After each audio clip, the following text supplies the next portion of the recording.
사랑하면 죽인다고 했어요. 진심이에요. 저희 마을에선 여자가 마음을 품는 것도 죄였거든요. 한 친구는 그 사람 눈이 참 예쁘다고 말했다가 그날 밤 아버지에게 얼굴을 맞고 학교를 그만뒀어요. 그래서 저도 사랑은 드라마 속 이야기라고만 생각했죠. 그런데 한국에 와서 한 남자를 만나고 제 인생이 완전히 뒤집혔습니다. 사막에서 온 재벌딸이 한국 남자를 사랑하게 된 순간 그녀의 삶은 영화처럼 뒤집어졌습니다. 지금 구독하시고 함께 확인해 보시죠. 저는 자이나브 알 마크툼. 사막의 별빛처럼 찬란한 삶을 살아왔습니다. 두바이에서 가장 큰 건설 그룹의 외동딸이자 왕족과도 얽힌 집안의 이름을 등에 업고 살아왔죠. 눈을 뜨면 금빛 커튼 사이로 바람이 들어오고 창밖엔 개인 헬기가 떠 있고 리무진이 대기 중인 삶. 누구나 부러워했어요. 하지만 저는 행복하지 않았어요. 그날도 마찬가지였죠.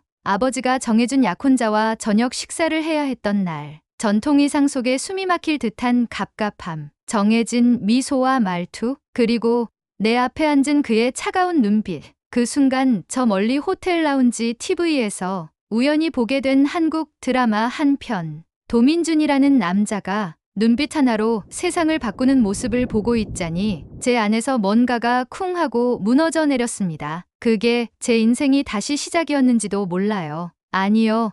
어쩌면 진짜로 살아가기 시작한 첫 순간이었는지도요. 그날 밤 저는 잠들지 못했어요. 드라마 한 편이 끝났는데도 가슴이 뛰는 게 멈추질 않았습니다. 드라마는 판타지인데 이상하게 현실보다 더 현실 같았어요. 그날 이후 저는 몰래 한국 콘텐츠를 찾아보기 시작했어요. K드라마, K영화, K팝. 화려한 배경보다도 눈에 자꾸 밟힌 건 그 안에 살아 숨쉬는 사람이었어요. 슬퍼도 참는 어머니, 힘들어도 악착같이 버티는 청년. 정해진 길을 벗어나더라도 기어코 자신만의 길을 찾는 사람들. 그러다 알게 됐어요. 한국이라는 나라가 그냥 콘텐츠만 잘 만드는 나라가 아니더라고요. 지하자원 하나 없는 땅에서, 전쟁으로 폐허가 된 땅에서 불과 몇십 년 만에 세계 10위권 경제 강국이 된 나라. 그 기적이 사람 때문이었다는 사실에 저는 처음으로 진심으로 감동했습니다. 만든 두바이, 그리고 사람의 근성으로 만든 한국. 그 차이는 저처럼 모든 걸 갖췄는데도 허전한 사람과 아무것도 없는데도 웃을 줄 아는 사람의 차이였던 거죠. 그 순간부터였어요. 한국에 가야겠다. 내가 진짜로 어떤 삶을 원하는지 그곳에서 확인해야겠다. 그렇게 저는 내 운명을 바꾸게 될 여정의 첫걸음을 내디뎠습니다. 인천공항에 첫 발을 디딘 순간 숨이 멎는 줄 알았습니다. 사막의 열기와는 전혀 다른 공기, 분주하지만 어딘가 질서 있는 사람들의 흐름, 그리고 낯선 듯 낯설지 않은 풍경들. 하지만 제 진짜 여정은 호텔 로비에서 만난 한 남자와 함께 시작되었어요. 이름은 박지훈. 우리 아버지의 한국 출장 일정에 배정된 통역가였죠. 딱 보는 순간 이상하게 가슴이 쿵 내려앉았어요. 드라마 속 그 남자 같았거든요. 말 한마디, 시선 한 번에 여운이 남는 사람. 오늘 일정은 광화문부터 시작하겠습니다. 그가 웃으며 말했을 때 저는 이미 뭔가를 직감했던 것 같아요. 첫 목적지는 세종대왕 동상이었어요. 그 앞에서 그는 진지하게 말했죠. 이분이 바로 한글을 만든 왕입니다. 모든 백성이 글을 읽을 수 있게 하려고. 그 순간 저는 이상하게 눈물이 날 뻔했어요. 우리나라에선 글을 모르면 그냥 운명이라 여기고 사는데 여기선 왕이 백성을 위해 문자를 만든다고요? 그날 하루 우리는 광화문과 경복궁을 돌고 점심엔 비빔밥을 먹었어요. 그가 고추장을 조금 넣으라며 웃으며 권했을 때 이 남자, 이 나라 정말 이상하리만큼 따뜻하다고요. 서울에서의 첫날 밤 호텔 방 창문 너머로 한강을 바라보며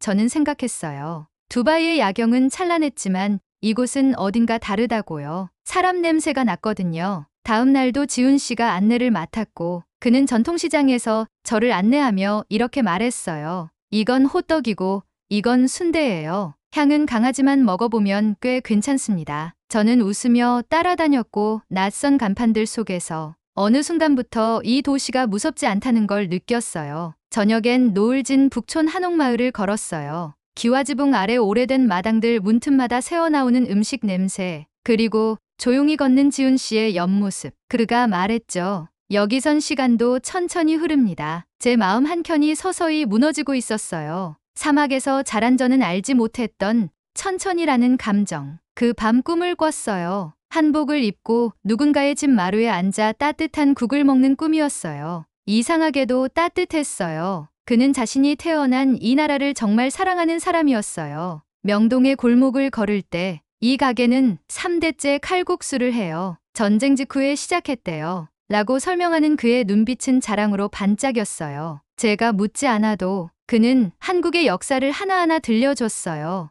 전쟁으로 폐허가 된 나라가 어떻게 반도체로 세계를 이끌게 됐는지 그 배경에 있는 사람들의 힘에 대해 한강 다리를 건널 때였어요. 그가 말했어요. 여기 다리 아래서 할아버지가 노점 장사를 하셨어요. 아버지는 밤샘 근무를 하며 공부했고요. 전 장학금으로 대학 다녔어요. 그게 한국이에요. 그 말을 들은 순간 전율이 오더라고요. 석유도 자원도 없는 나라가 사람 하나로 여기까지 왔다니. 사막 위 궁전에서 자란 저에게 그건 상상조차 못한 일이었어요. 그날 밤 저는 한국이라는 나라가 지훈 씨라는 사람의 얼굴을 한 것처럼 느껴졌어요. 따뜻하고 단단하고 그리고 감히 닿을 수 없는 그 무언가. 처음으로 저는 한국이라는 나라에 존경이라는 감정을 느꼈습니다. 그날 이후로 저는 자꾸 그 사람을 떠올리게 되었어요. 지훈 씨는 특별한 표현을 하지 않았지만 함께 있는 시간이 따뜻했어요. 그의 말투 걷는 속도, 심지어 차를 마시는 손동작까지 낯설지 않았어요. 잊을 적일 줄만 알았던 한국이 지훈 씨를 통해 너무 익숙해져 버렸죠. 하루는 비가 내렸어요. 우산을 안 들고 나간 저를 지훈 씨가 발견하고는 말없이 자기 우산을 씌워 주었어요. 그리고는 젖은 어깨를 훌을 털며 말했죠. 괜찮아요. 저는 금방 말라요. 별거 아닌 장면인데 심장이 덜컥 내려앉는 느낌이었어요. 저는 비를 맞아본 적이 없었거든요. 저에겐 항상 지붕이 있었으니까요. 하지만 그날 저는 누군가에게 우산을 씌워주는 사람이 되고 싶어졌어요. 머리는 말렸지만 심장은 이미 그를 향해 움직이고 있었어요. 그리고 저는 스스로에게 묻기 시작했어요. 혹시 이 감정이 사랑이라면 난 어떻게 해야 하지? 호텔 방 창문 너머로 보이는 서울의 야경은 여전히 아름다웠어요. 하지만 그날 밤 불빛보다 더 눈부셨던 건 제 마음속 질문들이었죠. 나는 아랍의 전통을 어기고 있는 걸까? 지훈 씨를 향한 감정이 진짜라면 이 사랑은 국경도 종교도 넘어설 수 있을까? 매일 밤 침대맡엔 아랍어 성경과 한국어 회화책이 함께 놓여 있었고 내 마음도 그렇게 두 문화 사이에서 줄타기를 하고 있었어요. 다음 날 지훈 씨와 둘만의 짧은 산책 시간이 있었어요. 용기를 내어 물었죠. 혹시 우리가 더 가까워지면 당신 가족은 괜찮을까요? 그는 잠시 생각하더니 조용히 아주 단단한 목소리로 말했어요. 가족은 처음엔 놀라겠지만 제 선택을 믿어줄 거예요. 그 말에 저는 또 울컥했어요. 문화, 언어, 종교, 우리가 다르다는 걸 너무 잘 알지만 이렇게 말해주는 사람이 있다는 게 참 고맙고 또 두려웠어요. 그날 밤 저는 스스로에게 처음으로 행복해지고 싶다는 진심을 허락했어요. 그리고 그 순간부터 제 인생은 더 이상 두바이의 황금빛이 아니라 서울의 따뜻한 불빛 아래 놓이게 되었죠. 그날 두바이에서 걸려온 아버지의 영상통화는 제 온몸을 얼어붙게 만들었습니다. 자이나부, 내가 돌아오지 않으면 더는 내 딸이 아니다. 카메라 너머로 보이는 아버지의 표정은 예전과 달랐어요. 그 얼굴엔 분노보다 더 깊은 낯설미 있었어요. 그는 제가 더 이상 가문을 잇는 도구가 아니란 걸 직감한 듯 했죠. 내가 직접 서울로 간다. 그 남자, 내가 버려야 할 대상이야. 통화가 끝나자 눈물이 흐르기 시작했어요. 가문의 기대, 문화의 굴레, 그리고 무엇보다 아버지의 그림자에서 벗어나고 싶었어요. 그날 밤 지훈 씨는 저를 찾아왔습니다. 작은 빵집에서 둘이 앉아 말없이 따뜻한 커피를 마시며 저는 조용히 말했어요. 아빠가 서울로 오겠대요. 그리고 나를 데려가겠대요. 지훈 씨는 고개를 끄덕이며 대답했어요. 당신이 선택해야 해요. 그 말에 저는 처음으로 내가 선택할 수 있다는 사실을 깨달았어요. 태어나서 처음으로. 그리고 그날 밤 제 인생의 방향을 바꾸는 결정을 내렸습니다. 다음 날 아침 제 여권이 사라졌다는 소식을 들었을 때 심장은 순식간에 얼어붙었습니다. 체크아웃 하셨던데요?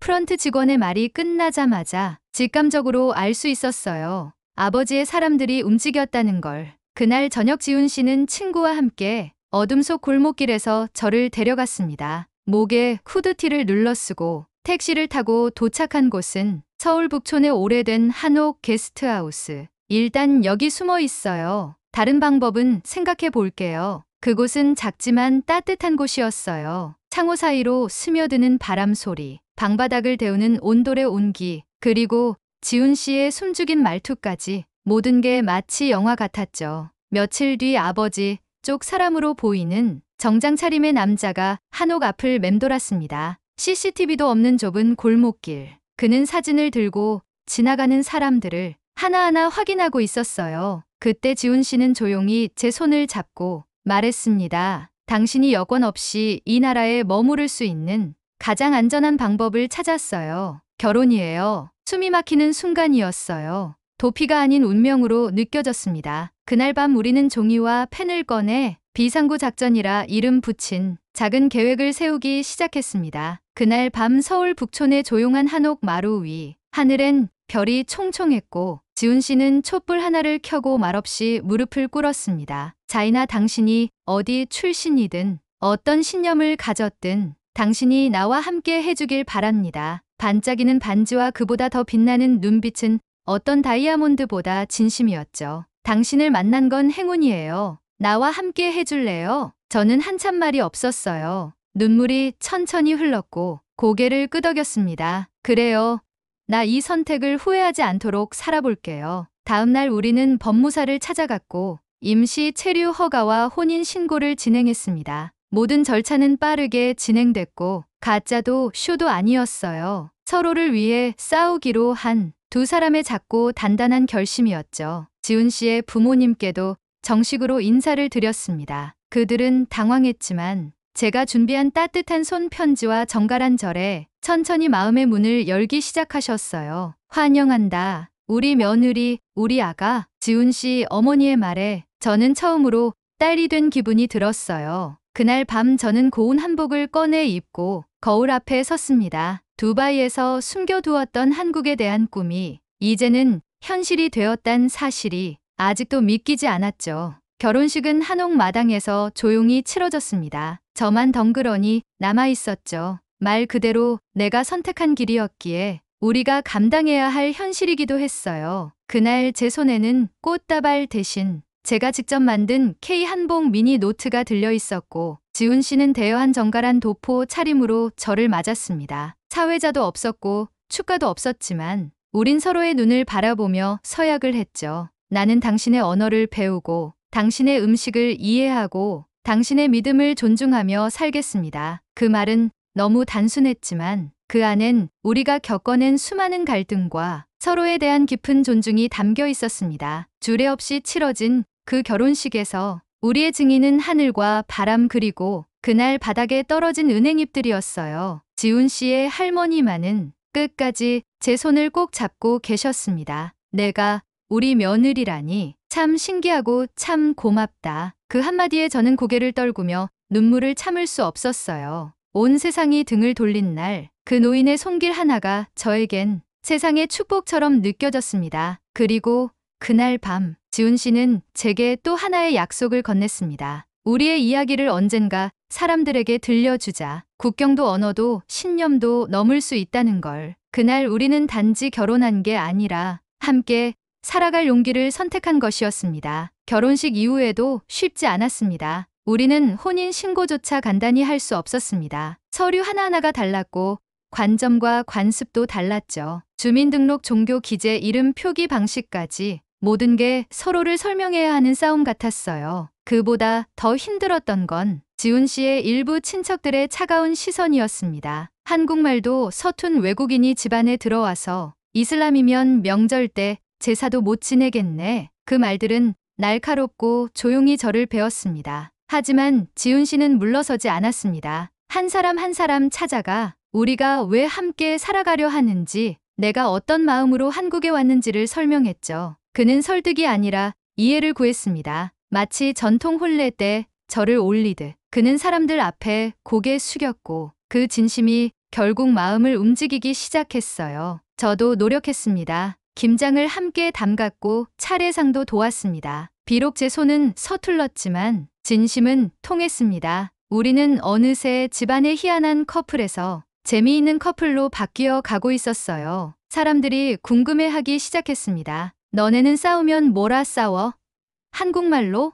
아랍어로? 어떻게 문화가 그렇게 다르면 살아? 그럴 때마다 지훈 씨는 웃으며 말했죠. 서로 다르니까 더 많이 대화해야 하고 그래서 오히려 더 깊이 이해하게 돼요. 그 말이 맞았어요. 우리는 매일 대화했고 서로의 세계를 배워갔습니다. 그리고 그 배움은 단지 우리 둘의 사랑을 지켜낸 게 아니라 서로의 가족 주변 사람들의 마음까지 바꿔갔습니다. 결혼식이 끝난 지 몇 주가 지났을 무렵 저는 아버지에게 이메일 한 통을 보냈습니다. 직접 통화할 용기는 나지 않았지만 마음을 전하고 싶었어요. 메일엔 사진도 함께 첨부했습니다. 패백 도중 눈물 흘리며 저를 받으신 지훈 씨의 부모님 모습, 함께 웃고 있는 우리의 모습, 그리고 손을 꼭 잡고 있는 제 모습까지. 이틀 후 놀랍게도 아버지에게서 답장이 왔습니다. 단 한 줄이었죠. 사진 속 너의 눈빛이 진심이구나. 그 말에 저는 오열했습니다. 아버지가 처음으로 제 선택을 바라봐 준 순간이었어요. 그리고 며칠 뒤 더 놀라운 일이 벌어졌습니다. 어머니께서 몰래 한국을 방문하신 거예요. 어머니는 여전히 조심스러웠지만 저를 꼭 안아주며 말씀하셨어요. 내가 행복해 보이더구나. 그날 저녁 지훈 씨의 부모님과 어머니가 한자리에 마주 앉았습니다. 긴장된 공기 속에서도 서로의 문화를 조심스럽게 존중하려는 분위기가 느껴졌죠. 어머니는 한국의 전통 음식에 놀라워했고 지훈 씨 어머니는 아랍식 차를 함께 마시며 이야기를 나눴어요. 며칠간의 체류를 마치고 돌아가신 어머니는 아버지를 설득하기 시작하셨습니다. 매일 밤 제 사진을 보여주며 우리 딸이 지금 얼마나 살아있는 눈빛을 하고 있는지 보라고 말씀하셨다더군요. 결국 몇 달 후 아버지도 조금씩 마음을 열기 시작하셨어요. 처음엔 경제적 지원도 중단하고 제 결혼식에도 오지 않던 분이 이제는 손녀가 생기면 꼭 안아보고 싶다고 하셨습니다. 그즈음 아버지는 저희에게 뜻밖의 제안을 하셨습니다. 두바이에 와서 내가 좋아하는 그 남자와 함께 새롭게 시작해 보지 않겠느냐. 단순한 제안이 아니었습니다. 그 안엔 용서와 사랑이 담겨 있었어요. 지훈 씨와 저는 조심스럽게 두바이행을 결정했습니다. 반대를 딛고 결혼한 우리였지만 이제는 서로의 뿌리를 인정하고 받아들이는 단계로 나아가야 했으니까요. 그렇게 우리의 여정은 다시 사막으로 이어졌습니다. 단지 그곳은 더 이상 차가운 모래 언덕이 아니라 우리가 함께 걸을 수 있는 새로운 땅이 되어가고 있었죠. 두바이에 도착한 첫날 창밖을 내다보며 생각했습니다. 이곳은 제가 태어나 자란 도시지만 지금부터는 우리가 살아갈 도시가 되었구나. 남편은 제가 아버지와 화해하는 그 순간부터 이미 마음의 준비를 하고 있었답니다. 아버지도 그랬습니다. 예전처럼 딱딱하고 명령하듯 말하지 않으셨어요. 여기서 내가 하고 싶은 일을 찾아보렴. 그리고 그 친구도 자신의 역량을 보여주면 좋겠구나. 아버지의 이런 말은 처음이었습니다. 남편은 두바이에서도 존중받으며 일할 수 있는 기회를 스스로 만들어갔습니다. 한국의 첨단 건축 기술과 두바이의 대규모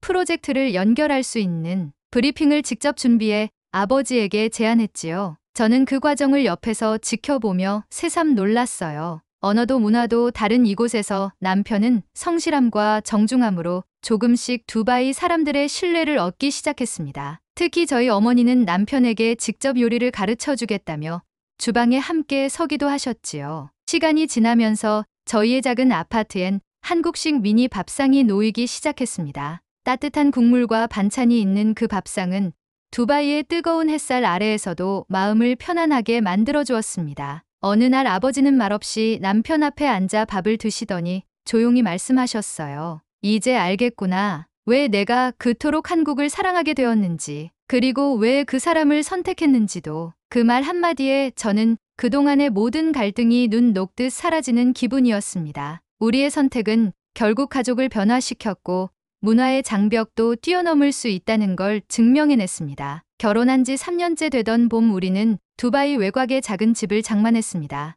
햇살이 드는 창가엔 한복 입은 내 사진이, 거실 한편엔 남편이 사랑하는 한국 전통 장식이 놓였고 주방에선 아랍 향신료와 된장 냄새가 함께 섞였죠. 그렇게 두세 개가 섞인 공간에서 우리는 살아가고 있었습니다. 주말이면 한식과 중동 음식을 함께 차려놓고 가족들을 초대했어요. 아버지께선 어느새 된장찌개에 김치를 곁들이는 법도 익히셨고, 어머니는 남편에게 대추를 고르는 법을 알려주시더군요. 한국 사람도 우리 정서랑 참 닮았구나. 어머니가 웃으며 말씀하셨을 때 저는 그 순간을 평생 기억하게 되리라 생각했습니다. 우리는 작은 회사를 세웠습니다. 이름은 라이트 브릿지, 한국과 아랍을 잇는 문화 교류와 지속 가능한 도시 프로젝트를 함께 추진하는 회사였어요. 우리의 이야기를 담은 그 이름은 이 모든 여정이 단순한 사랑 이야기가 아닌 문화와 마음을 잇는 달이었다는 걸 상징했습니다. 그리고 어느 날 남편이 말했습니다. 당신이 나를 한국으로 끌어당긴 줄 알았는데 사실은 내가 당신에게 끌린 거였어. 당신 안의 용기, 그게 나를 이 자리까지 오게 했어. 우리는 서로를 바라보며 웃었습니다. 처음 만났을 때처럼. 사랑은 국경도 종교도 언어도 넘습니다. 작은 불빛이 하나가 세상을 따뜻하게 비추는 양초 하나였습니다. 감사합니다.